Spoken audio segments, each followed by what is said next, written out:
Jadi buat semuanya yang selalu mendukung Niki, ya Niki ucapin terima kasih banyak.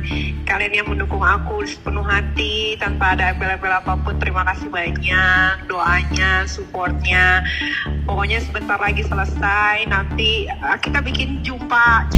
Kembali lagi bersama saya di Serba Serbi Viral.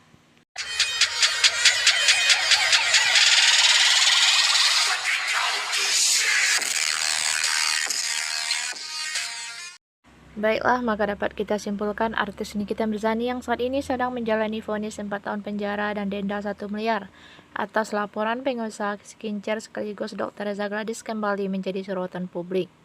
Meski berada di balik jeruji besi, sosok yang dikenal kontroversial itu ternyata masih sempat menyapa penggemarnya. Dalam sebuah video yang beredar luas, Nikita tampak melakukan panggilan video dengan sahabat Dr. Oki Pratama. Keduanya bahkan sempat melakukan live bersama. Terlihat Nikita mengenakan headset sambil berada di sebuah ruangan sendirian, seolah sedang melakukan aktivitas online layaknya seorang yang berada di luar atau lembaga permasyarakatan lapas. Kemunculan video tersebut sontak memunculkan kontroversi di kalangan publik. Ex-staf ahli Kapolri Riki Sitohang ikut angkat bicara mengenai hal tersebut. Ia mempertanyakan bagaimana prosedur dan izin bisa memungkinkan hal ini seperti itu terjadi. Sekarang gini sudah ada nggak izin daripada petugas lapas tersebut untuk melakukan tindakan itu. Saya nggak usah ngomong dulu masalah bahwa itu tidak diperkenankan ya. Saya menguji kepada sudah ada nggak izin daripada petugas lapas untuk melakukan hal dan tindakan tersebut, ujarnya. Purnawirawan lulusan Akpol 1983 ini juga menyoroti aktivitas lain yang diduga terlibat dalam proses live tersebut. Apakah boleh melakukan tindakan-tindakan penjualan secara online melalui orang tertentu yang berada di dalam lapas yang berkolaborasi dengan orang yang ada di luar? Apakah petugas lapas tidak mengecek peruntukan daripada handphone?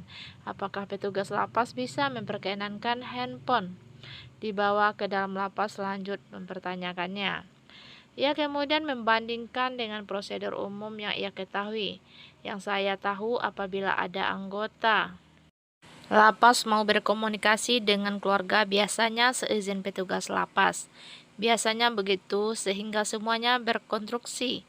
Kita kan tidak tahu juga apakah perbuatan itu menyimpang dari aturan. Tak hanya itu, Riki menegaskan bahwa setiap aktivitas di dalam lapas seharusnya dijalankan dengan disiplin, ketat, dan tidak boleh menimbulkan mudarat. Karena kalau seandainya sudah berada di dalam lapas, setiap pokok permasalahan itu harus jauh daripada akidah mudarat, apalagi yang menyimpang dari aturan hukum. Pria berusia 66 tahun ini pun menilai perlu dilakukan pemeriksaan lebih lanjut. Nah, tinggal kita lihat pokok permasalahannya. Perlu dikiranya pemeriksaan tentang kebenaran peristiwa ini sehingga penegak aturan dan peraturan sesuai dengan SOP itu tidak dikakangi, tidak dilanggar baik itu orang yang ada di dalam lapas maupun petugas lapasnya sendiri. Di akhir komentarnya, Riki menegaskan pentingnya keadilan tanpa pilih kasih. Dan ini perlu diperiksa gitu loh, jadi sehingga betul-betul aturan main itu bisa berjalan dan penyamarataan kepada seluruh orang yang ada di lapas, tidak ada tebang pilih ini kena siapa dan kena siapa pungkasnya. Sekian saja informasi kita hari ini, saya ucapkan terima kasih.